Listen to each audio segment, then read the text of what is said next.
Hi, Dave. Normally we get to be around you guys, obviously not this year. So can you give us a sense of the energy in the room ahead of tonight's game? Well, I think there's an intensity that goes along with some of the energy. I mean, anytime the first game of the season is always, players are excited to get going, and it's even more so this year because no exhibition games. There's been no situation like that. So our guys are excited to get going. They've worked hard in training camp. It's you're interested to see what you're going to get. Without exhibition games, you're going to have to kind of learn about your team on the fly here. But I like the work we put in. We'll see where things go tonight. That's good. Thank you. Yeah. Next question, Reed Wilkins, 630 Ched. Dave, with no preseason games against NHL opponents, what details of the game do you fear might suffer the most as a result?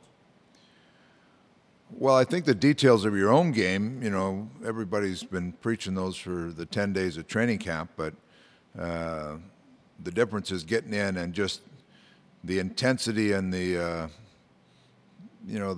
battles, just the pace of things is going to go up. And no matter how hard you try to build that into your practices or into a training camp, until you meet an opponent, you're never going to get that true intensity in the game. So that's the thing that you got to be aware of. I mean, the structure of our game, hopefully we practice it enough, but it's just the structure and doing things right at a new pace. That's going to be that'll be the thing we'll watch for. Next question, Ryan Rashog, TSN. Dave, I wonder if you can just assess sort of the tone or the mood of your leadership group as the season gets underway today, just kind of what tone and message you think they're putting out to the rest of the group. I think they're very businesslike. Very businesslike. They, we've talked about it as a group and with our leadership group and with the whole group. We felt like we made some strides forward last year, but there's a ways to go yet. And didn't play as well as we'd like in the play-in round. Everybody's reflected on that, but reflected on what we can do better, where we can learn from that, not just those 4 games, but where we can learn from last year. And that's been our focus the whole camp is to make sure that we're taking steps forward. And, you got to look at our leadership group, especially kind of that younger core of that leadership group, and Connor and Leon, Darnell. I mean, they're young leaders also, so they've taken a step forward in the maturity process of trying to lead a team and making sure that we're in the right frame of mind. So I think our team has a calm to it. They're excited, but there's a calm, and I think there's a real desire to get going and get ourselves, see what we can do out there, because there's a motivated group from the last time we played. Connor was talking today about, it's his birthday, he turns 24, and how in some ways it seems like the time has gone really fast. In your experience, when players kind of come into the league early and work their way into their early 20s and such, is there a perspective that they gain after a certain amount of time and about, where they've been in their career, what they've accomplished, what they want to get done, if it kind of things come into focus in a certain way? Well, when I heard it was Connor's birthday at 24, it made me feel old because it's my oldest daughter's birthday today is 34, so I'm feeling old today. But no, Connor is a unique player in the fact that he came into the league early, and there has been unique players, over the years in the league, but their age doesn't dictate their maturity in the game. They're in early, they learn lessons early, they learn from other leadership guys early, and Connor's a sponge that way. He takes everything in. He understands, the dynamics of a team. He's starting to understand the dynamic of a leader of a team. So all those steps in place, and he's a great hockey player. But I love the way that he takes a responsibility for that leadership. And you just watch the way he's worked in training camp here. He's got a desire to make sure to lead this team in the right direction this year, along with the rest of our leadership group. So I'm very pleased with that group, and Connor's obviously the head of that group. Next question, Bob Stauffer, 630 Ched.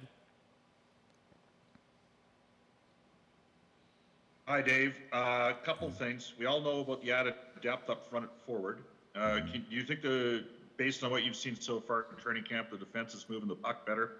And have you finalized your decision as to who's going to play with Barrie tonight as a partner? Yeah, I mean, we've watched our defense close in training camp here, and I like our depth on it. Obviously, losing Clef is there's a lot of minutes there that's going to have to be, picked up. I don't think one player is going to take those minutes, but I like our depth.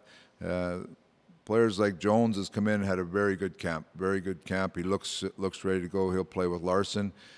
Cuckoo has come in and really showed he's a real stable player. Chris Russell has had a good camp, but our depth is going to be a factor there. Cuckoo will start with Barrie tonight, and we feel like we've got a good puck mover on every pair there.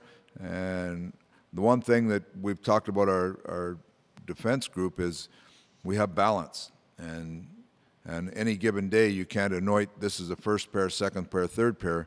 We like our balance. Any one of those pairs could be in any of those roles. So the balance to balance out minutes, balance out roles with the group, and as many back-to-backs as we play, that balance is going to come. The balance and the depth of our defense is going to come, be a very valuable asset for us. Next question, Jack Michaels, Sportsnet. Dave, in terms of kind of both teams tonight, and I'm really just talking about the flow of play, do you think the fact, Edmonton's played 4 games in more than 300 days. A typical offseason would be a 150-day layoff.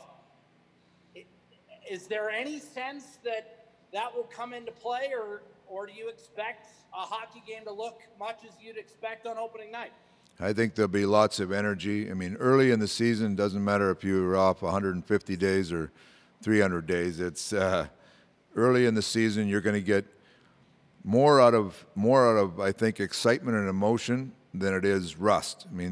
These guys have been skating for a long time. We've had a 10-day training camp they're on every day. So the early games of the season, I think it'll be normal as early games you would in a normal situation. You're going to get teams that are excited to play. You've got some younger players in there on different teams that sometimes lead to mistakes. So it's I don't see it as going to be any different than any start of another regular season, but I think players will be very excited to play. And Dave, what balance have you struck in terms of setting a tone that you wanted to set at this year's camp, as opposed to, as you say, with a maturing leadership group, letting them take care of some of that? Well, for me, it's been interesting because last year I came in and as a first-year guy here, you got to get to know your people and everybody from leadership group to the personnel and what they can do for your team. So I have a much better grasp on things that I know I have to grab and things that I want the leadership group to grab. And in knowing the leadership now, I know things that they will grab. So, that balance, it's a better balance this year for me just because I have the knowledge of where we're at with things and better knowledge of the players. So the leadership group has been excellent here. Just in unique circumstances, some of the protocols we're putting into place, some of the things we're asking them to do to be safe, to keep our team safe is a big factor, and that along with all the hockey parts and the just the day-to-day being a good teammate, being a good team, that leadership group has really taken a large role in there, and they've done very well at it. Next question, Jason Gregor, TSN 1260. Dave, one of those changes is how you meet with the players in smaller groups, and sometimes change is a good thing. How have you adapted to the new meetings? Has it been better, or is it a challenge? You just adapt to it. I think it's the same thing. When we meet with our group as a whole, we'll do it in the biggest space. Our biggest space here is our dressing room, where they can spread out a little bit. We have our theater where we haven't put our whole group in that theater. We've split it up in halves going in there, or special teams where each player is 6 feet apart. So there's been some things like that that we've put into place that, you know, they become the new norm. So players adapt to it. Even you know, our big meeting before you're going into a game, we'll have that in the dressing room instead of a theater room, or go into smaller groups. So there's just little things that have to be done that will turn into normal things, but a little bit different at the start, but nothing that takes you out of rhythm or anything. When you look at your team from last year to this year, you know, obviously you want to improve your goals for, goals against on 5-on-5, but just maybe creating and shots. You know, you had the fewest even strength shot attempts for in the whole league last year, according to Sport Logic. So do you feel your team is better suited to create more chances, and usually that would lead to more goals, and then in theory probably lead to more fewer chances against at the same time? Well, there's that balance of how much you have the puck and how much you don't have the puck, but then there's different thoughts on shots on goal. Just shooting for the sake of shooting and sometimes isn't the best remedy. It's easy just to go down and take the easy way out and just flip it at the net and call it a shot on goal and go to the bench and change.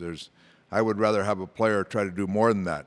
That might be the best option, but there's other times when that's not the best option, and you keep control of it. So the shots on goal, I mean, if they're way out of whack, there's a possession part of it, but I really dictate the chances, scoring chances on goal, as the main indicator of how we're doing 5-on-5.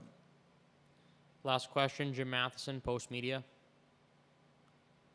Couple of things, Dave. Can you assess Devon Shaw's play in the training camp, because the Oilers signed him? And the other question I have for you is, how will it be on the bench tonight with the mask on, and all your coaches will have masks on? Well, first of all, Devon Shaw, he came in. He was a couple days late getting going because of quarantine, but came in. He's a solid player. He's an NHL player. He's been around the league. He understands situations. The thing that we really like about him is his versatility. He can play center, he can play left wing, can play right wing, and he's one of those guys that's kind of a glue guy that can fit in a lot of spots, and that could become a very valuable asset for whether it be injury-wise or quarantine-wise or whatever we're looking for this year. So he's come in and played well. He looks like a pro. He practices like a pro. He carries himself like a pro. He understands the game like a veteran pro. So we just thought it was extra depth for us coming in. So I like the fact that we signed him. On the bench, masks on. We're just going to have to make sure that everybody knows what's going on. Like I said a couple days ago, I mumble at the best of times. And now you put a mask on me, it might be. I'm going to have to make sure that you're tapping guys on the shoulder. But the one scrimmage, I went down on the bench and had the mask on and was trying to make sure that I was very clear on who was going. So it'll be a change without a doubt. And the referees will probably like it because their coaches can't yell at the referees, or the referees won't hear them yelling at them. But we just got to make sure everything on the bench is taken care of and the changes are clean and people know what's going on, and the rest of it will take care of itself.